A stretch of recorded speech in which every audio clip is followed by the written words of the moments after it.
કરજણ ખાતે શ્રી નારાયણ વિઝન સેન્ટરનું ઓપનિંગ કરવામાં આવ્યું।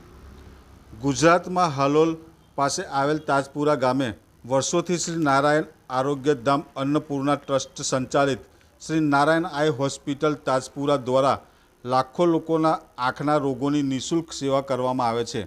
ભારતભરમાંથી અનેક રાજ્યના લોકો આ હોસ્પિટલનો લાભ લે છે। માનવ સેવાની ચારે તરફ આ ટ્રસ્ટે સુવાસ ફેલાવી છે। દરરોજના આ હોસ્પિટલમાં 200 જેટલા નિઃશુલ્ક મોતિયાના ઓપરેશન કરવામાં આવે છે। દૂર દૂર સુધીના વ્યક્તિઓને આનો લાભ મળે એવા ઉમદા હેતુથી આજ રોજ કરજણ ખાતે શ્રી નારાયણ વિઝન સેન્ટરની શરૂઆત કરવામાં આવી છે। કરજણ ધારાસભ્યના હસ્તે રિબિન કાપી સેન્ટરની શરૂઆત કરવામાં આવી છે કે જ્યાં આંખના દરેક રોગોનું નિઃશુલ્ક નિદાન કરવામાં આવશે અને ઓપરેશન જરૂરિયાત વ્યક્તિઓને ઓપરેશન માટે તાજપુરા લઈ જવા અને મૂકવાની વ્યવસ્થા પણ ટ્રસ્ટ દ્વારા કરવામાં આવશે।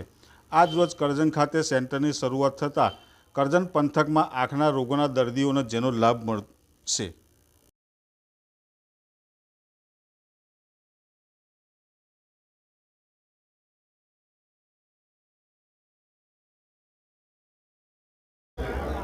શ્રી નારાયણ આરોગ્યધામ અન્નપૂર્ણા ટ્રસ્ટ તાજપુરા સંચાલિત નારાયણ આઈ હોસ્પિટલમાં દરરોજ 200 કરતાં વધારે ઓપરેશન્સ થાય છે। ત્યાં આંખની દરેક પ્રકારની સારવાર અને ઓપરેશન નિઃશુલ્ક કરવામાં આવે છે। દર્દીઓને તાજપુરા સુધી જવું ન પડે, એમને ખર્ચો ન થાય એ હેતુથી જુદી જુદી જગ્યાએ આંખની તપાસ માટે નારાયણ વિઝન સેન્ટર શરૂ કરવામાં આવે છે। તો એમાં આજે કરજણ મુકામે શ્રી નારાયણ વિઝન સેન્ટરની શરૂઆત કરવામાં આવી છે। અહીં સોમ, બુધ ને શુક્ર અઠવાડિયામાં 3 દિવસ દર્દીઓની આંખોની તપાસ કરવામાં આવશે। જો દર્દીઓને જરૂર દવાની હશે તો અહીંયાથી દવા મળશે, પણ જો ઓપરેશનની જરૂર હશે તો અહીંયાથી જ ઓપરેશનની તારીખ આપવામાં આવશે અને ઓપરેશન માટે તાજપુરા આવવા જવાની વ્યવસ્થા પણ ટ્રસ્ટ તરફથી અહીંથી વિઝન સેન્ટર ખાતેથી જ કરવામાં આવશે। અહીંયા ઓપરેશન પછી ચશ્મા પણ પૂરા પાડવામાં આવે છે અને બધી જ પ્રકારની દવાઓ પણ નિઃશુલ્કપણે આપવામાં આવે છે।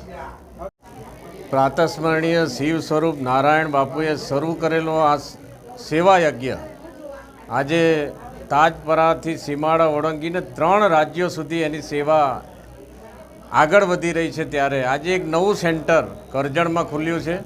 ત્યારે બાપુના આશીર્વાદ તો સાથે છે, પણ જે કોઈ દર્દીઓ આવશે તો હવે તાજપરા આવનારા સમયમાં તેજપરા થશે એવા દેશના વડાપ્રધાને જ્યારે તત્કાલીન મુખ્યમંત્રી હતા ત્યારે આ વાત એમણે કરી છે અને આજે એ આપણે સિદ્ધ થતું જોઈ રહ્યા છે। ત્યારે આવનારા સમયમાં પણ ગરીબ મધ્યમ વર્ગના લોકોને તાજપરા આઈ હોસ્પિટલમાં સતત સેવા મળતી રહેશે, સાથે સાથે બાપુના આશીર્વાદ પણ મળતા રહેશે, નવી ઉર્જા પણ મળતી રહેશે, એવી બાપુને પણ આજે પ્રાર્થના કરીએ।